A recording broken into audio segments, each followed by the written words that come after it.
some teachers do not expect much from Black children. And to me, that by itself is a reason and concern that for homeschooling. If the teacher or the system does not have faith or high expectation for your children, think about it. So they may see the children as if they're not competent, they're not intelligent enough. That's how the system sees them, whether they admit it or not. And it's biased, it's stereotypical, it's racist. Those are things that we deal with, the bias and the racism, the discrimination, the lack of high expectations for Black children. So there's a very strong cultural reason to educate your children, to prepare them for life and to teach them who they are, who you are, who their ancestors are, what their purpose is, what they're good at, how to prepare them for life, how to get them to grow their business. Those are important reasons to homeschool. To have a culturally bias-free curriculum of no bias, a curriculum that allows your child to grow, to be productive, to learn, to be themselves, and to fulfill their purpose. And to get away from if you're tired of the dominant narrative when it comes to school, they are free to be themselves.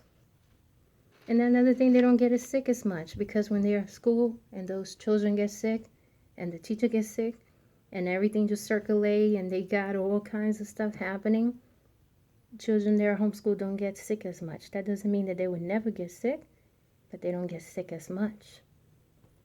Another thing is proper sleep. You don't have to set the alarm for them to get up a certain time to go to school. So they don't have to deprive themselves from sleep. They could get the proper amount of sleep and start their school day at home, homeschooling. You could homeschool at home. You could homeschool at the library. You could homeschool at a community center. You could homeschool with other people that are homeschooling. You could homeschool with people that you pick that are good at a specific field. You could ask for help and hire a tutor, hire a teacher. There's so many different ways. Or to have a balance of both. Homeschool yourself and then have a tutor for this specific subject for this duration of time. So it is up to you. Just know that you're never alone. You don't have to do this by yourself, even though some of us feel like it's, well, we don't feel, we know it's a big responsibility. And you have infinite amount of information. So if you don't know something, you look it up. You never get stuck to the point that you say, I have nothing else to teach. That's not possible. Everything is a learning experience. They come up with things. They ask you questions that you're like, wow, I never thought about that. Wow, I don't have the answer to that. But let's look it up together. Make that something that is part of your thinking. Because you're not going to have the answer for everything. But don't be discouraged, because the answer is out there. Like I said, we all pieces of the puzzle, and we all have gifts, and we all have answers. So it's just a matter of connecting so we could get what we need to get. So, wow, that's very interesting. I don't know the answer to that, but let's look it up. That's it. Don't feel bad because you don't know it, no matter how complex or simple it may be. Be grateful that you have an opportunity to learn something else. And that's another thing about homeschooling. You're not just only teaching your child. You are learning yourself too. Because They will ask you a lot of questions that you have never thought of and would probably never think of this lifetime if they have not asked you. Well, yeah, there's common questions, but then there's questions that only certain, like they could have possibly asked you that question, and you don't have the answer, but you could look it up. So, and of course, there's certain things that you could look up that you will have to just kind of like reflect on and say, hey, further research is necessary. And that's fine. Because a lot of times, even though we want instant gratification and we do our best to get the information, we're not always going to be able to get the absolute truth in the age of misinformation. But you have the ability to find the answer. And if you cannot find the answer at that time, take a break and go back to it again. Okay? That teaches the child or children that, hey, you have infinite information. Good information, bad information. You have to be able to distinguish the good and the bad, the real from the unreal, and decide for yourself.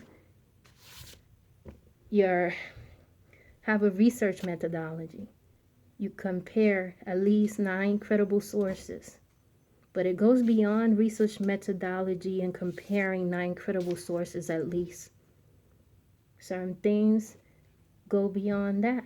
And the child has to learn, hey, you don't always get the answer right away. Sometimes you take a break and come back. And sometimes you may not get it this lifetime. Okay? Either way, you don't give up. You look it up and you do your best. All right? Just allow them to be free to be themselves. Allow them, encourage questions. Never say, hey, this question is too silly. Like too dumb, or any negative word like that to say that is dumb, a dumb question. No. No matter how easy or how complex it may be, that's a good question. This is the answer. That's a good question. Let's look it up together. That's a good question. Let's ask such and such. Or that's a good question. Let's write it down and get back to it. Whatever it is, it depends on you and your situation at that time. Okay? Another thing is that when you homeschool, there are no labels. No ADD, ADHD, PhD, ABC, 1, 2, 3. Crazy stuff. Okay? You deal with the child individually. You know their strength and you know their weakness. And you're there to guide them so they could blossom and be who they need to be. So, you're not bound to a table or a desk where you have to where you have to sit for many hours, 5 days a week. Learning is everywhere. Hey, let's take learning to the supermarket. Let's read some of these food labels and what they have. If you're a vegan, you know how that is. When you're a vegan, you have to read all of your food. I feel like I have to bring a chair to sit at the supermarket and sit down and read the labels because this list of ingredients is ridiculous. So if you're a vegan, if you do not eat meat, I don't like putting labels on myself. I don't call myself a vegan, but I do not consume any kind of meat. No fish, no chicken, none of those living things with families and eyes. I don't consume them. I respect them, and they love me because they are free to live. So, I respect them. They are living beings. And who am I to judge them and say, hey, they're animals, so I could go ahead and have my way? That's savage. And plus, then we will have to look at biology and chemistry and look at the plant kingdom and animal kingdom and the human body and see what is truly compatible with the human body. And that is clearly plant-based diet. But the truth doesn't change whether you agree or disagree with it. The information and the facts have always been there.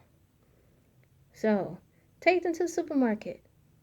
Reading labels is not the only thing. I was just making that statement, like, because that's something that I have to do. I look at the food because I like to see what's in my food. And because if you're a vegan, obviously you want to see if it contains animal derived product or not. So that's something that we do whether we like it or not. We just have to do it. So, okay. And then you figure, well, if you're a vegan and you pick the same food, you eat the same food. No. Sometimes they change the ingredients, and sometimes you want to try something different. Try a different kind of recipe or something. You always got to read your food. Take them to the store and let them scan the items and let them estimate how much the grocery will be. And when they check out, let them be part of the checking out process, bagging or carrying the groceries, how much it actually costs, who was closer to the actual price. So there's many different lessons, infinite amount of lessons that can be done. Take them out in nature, enjoy nature, go to the beach, go to the park. You could have a lesson there. You could have a lesson everywhere. You could have a lesson in the car. Everything is a lesson. Okay, it's up to you to create the lesson. And also, there's a lot of websites that you could type in. There's a lot of websites that have lesson plans for teachers or for anybody that wants to homeschool.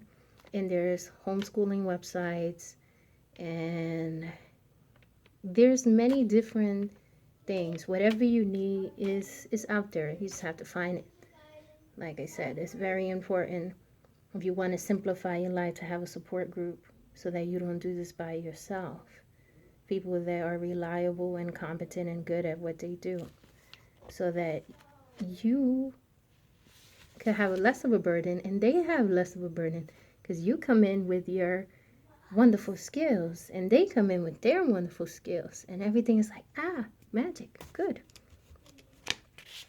So instead of struggling, be like, oh man, I can't take this anymore. That's it. Okay. So that's that for homeschooling. Let's see if I could get somebody to say a few words so that you could hear somebody else's perspective on the reason why homeschool. So another reason to homeschool is obviously vaccination. Some of us choose to opt out of vaccinations for various reasons. And if you say, well, that's what my doctor recommends, well, why, how to put it, why so many people die in the hands of doctors, so many deaths? More is a ridiculous amount. The numbers is just a ridiculous amount. So they don't train doctors in nutrition, and they just prescribe pharmaceutical drugs that will never heal you. You may feel like sometimes that you feel better, and then you have to come back because it's not working, or it's messing something else up, or you need to change your prescription, or you need a higher dosage, and now it's doing something else to another organ of your body. It's ineffective, or it's addicting, or it's just pharmaceutical drugs. That is just to make money. The money, the cure to them doesn't produce any money yet. So to keep people sick produces money, and that's how they see it. So them prescribing something to you, not because they know what they're doing and they're trained to heal you. They're not trained to heal you. They're trained to put a band-aid on it And then when the band-aid falls off and you hurt yourself even more or it becomes infected, come back and get something else. Okay, they're not trained doctors, most doctors, not all, because there are some good that do not follow Western conventional medicine. But those that do, think about it. If you go to the doctor and you get something and you know your body better, that doesn't make you feel well, and the problem continues or makes it worse, and you continue to go to the doctors years after years and you're not getting better, you're not healing, or something else is going wrong now, only a fool will continue to do the same thing and hope to get better results. If it's not working, now you have to look at what's going on, why it's not working. I need to do something differently. This is not bringing remedy. This is not fixing it. Something is happening, and obviously this person is not helping. Start by going to another doctor, getting another opinion. And a lot of them are interconnected, and the old Western doctors are all trained in the same thing. So you will have to find a different kind of healer, or find somebody who is actually not practicing this type of medicine or is actually honest. Then it's going to have to be up to you to decipher who is really telling you the truth. So don't just always just go one person's opinion and that's it. You have to do your own research, and you will always come up with the answer. Never feel that you're by yourself. Whatever you think you're going through, there's somebody else out there that's going through worse. Okay? And then you'll be like, whoa, I have it good. Why was I complaining? Okay? You're never alone, no matter what you're going through, whether it's a lot or a little. We all have challenges. And it is your responsibility as an adult to reach out to somebody else. If somebody offers you help and you need the help, and they have good intent, and they are good at what they're doing, and you need the help, take the help. And if it doesn't work for you, keep looking. And if it did work for you, say thank you. Okay? So humans just tend to complicate things. Things are kind of easy. And it would be so easy if we just all simplify things and just work together as one.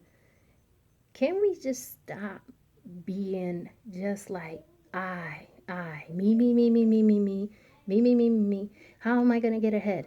How am I going to be prettier? How am I going to lose weight? How am I going to gain weight? How am I going to get more money? How am I going to do this? Like, how am I going to get taller, shorter? How am I going to grow my hair? How am I going to my hair short? How am I going to dye my hair? What fingernails do I need to wear? What eyelashes? What makeup? What clothes? What sneakers? Me.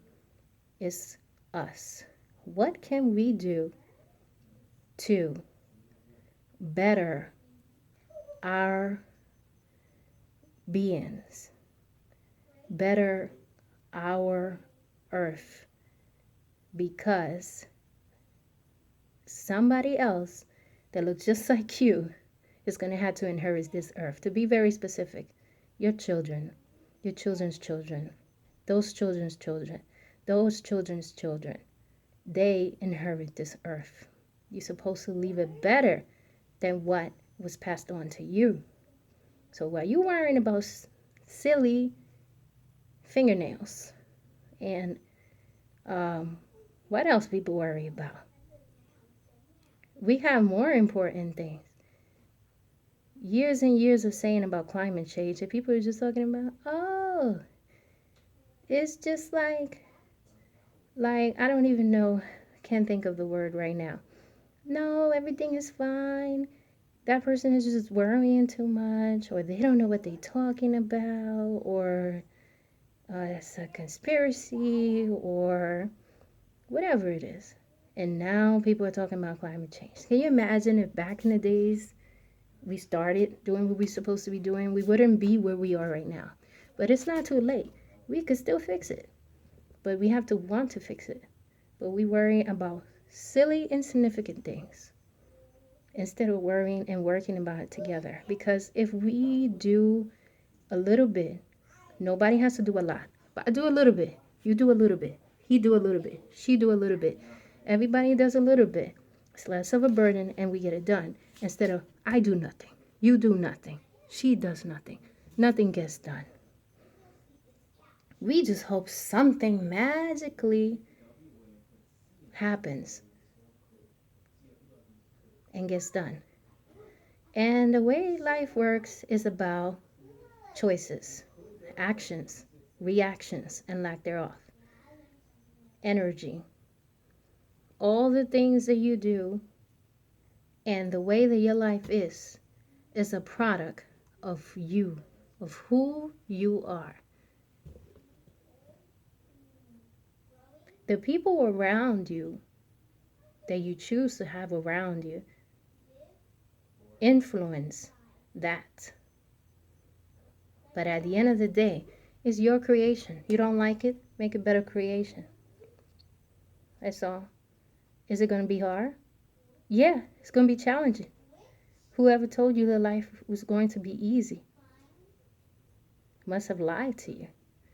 This is a world of challenges. Challenges. No pressure, no diamond. If those that are successful, you know why? Because when it was difficult, they did not give up.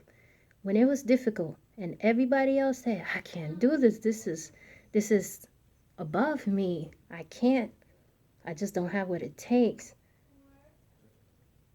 When it was difficult and there was no visible sign of success, they did not give up. When it was hard, they did not give up. That's what separates winners from those that do not win. Okay? So if you think that life is going to be roses and ponies and butterflies, yes, life, our roses could contain roses and ponies and butterfly. Absolutely. Love flowers. However, it's going to be challenges that you have to overcome to get you to be who you are. And it's a beautiful journey. It's nothing to be sad. You should be so grateful to be here now, having this human experience. How beautiful is that? Look at this. You could create whatever you choose to create. And there's nobody here, no matter how much they try to duplicate you, clone you, code you, or something else that they may try to pass as you, even if they do that, it would never be you. Only you are you. There's only one authentic you. So every time that you look at yourself in the mirror, or every time that you should always make at least 3 minutes a day for yourself, to have that self-reflection of yourself, to have some positive affirmation, or just to give you something just to get yourself together. Because everybody, like I said, we're part of each other, and we influence each other. And somebody else's path may not be your path. So you have to keep the balance at all things and keep your goal and intent always at hand. So, yeah, I guess this is one of those videos that I go off the subject because I feel that I needed to transmit whatever information I needed to transmit at the time that I was speaking to you about homeschooling. Homeschooling is an interesting journey. To be clear, it is a big responsibility. Everybody could homeschool. You don't have to be a teacher to homeschool. But homeschooling is not for everybody. Not everybody should homeschool. It is a huge responsibility. This is something that if you decide to do, you have to take full responsibility for it. You can't just say, hey, my child is silly. No, you're silly, not your child. That's a child. You're an adult. You're silly. That child, you just need to figure out how you're going to word this lesson or arrange the lesson so that the child gets it. So when you get frustrated, and I say this to myself, I'm not just saying this to you, when I feel like, oh man, this is so easy. Why are they not getting this? Are you serious? This is the most simplest of things. And instead of my mind saying, I got to check myself, okay, it's not that they're not competent. I'm not the one who's competent. I'm failing myself. I'm failing them. They're not failing me because I'm the adult. And I'm the one who's responsible to find a way so that they could clearly comprehend what they need to learn. Okay? That doesn't mean they're going to learn 100% of what I have to teach them. Nobody learns and retains 100% of what they taught. But there is a guideline of things that they need to learn. Things that they need to learn that have to be learned, cannot be skipped. And it's your responsibility as an adult. So whenever you feel frustrated, take a break. Everybody take a break. Take a little stretch break. Go get something to drink some water, make a smoothie, make a fresh juice, put a song on, dance to the song, listen to your favorite song, take a walk outside, take a walk around the house, do something else immediately. When you're frustrated, when you feel stuck, when you're feeling negative, stop what you're doing and do something else. Do something else that you like. Then come back. And you'll come back refreshed with a different state of mind. Okay? And then try again. So just remember that whenever you feel that. When you feel like, when they will prevail. They're smart. These beings are smart. They are smart. It's just that you just have to be clear on what you want to teach. And you have to teach it correctly.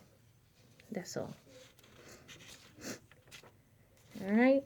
And hey, if you can't do it, because listen, I can't build a house. So how am I going to? That doesn't mean that I'm not capable of. I could teach myself how to do it. But I have taught myself how to do a lot of things. Now that I think of, it's a lot of things I've taught myself. I am pretty much self-taught. However, I'm not going to build a house. Be the one to build a house. I can't be the firefighter, the teacher, the mother, the architect. Even though as a mother you find yourself doing a whole bunch of things, and that's how it should be. But I can't do everything. So it is fine for me to say, I need help. I'm going to go to somebody who's an expert and competent. And don't just find anybody. I need help. I'm going to go get help. Because if I keep doing this and I'm not succeeding, it's the children that are missing out. Not me, them. So now I have to go and find somebody who knows how to do this. Or I have to take the time to teach myself this. Either way, you need to find a way to get the lesson to them. And just to leave on a positive note, you've been through school yourself. You know what was taught. If you peek in and out of the school, if you go to parent-teacher conference, or you write to your teacher, or if they have open school policy where you could just show up and sit in the classroom, or you have any way of having some interaction with the school, you know what's happening with the school. And you also hear a lot of things. People post things on social media. Your child may come back home and tell you things. There's a lot of crazy stuff beyond the curriculum that people that are homeschooling disagree with.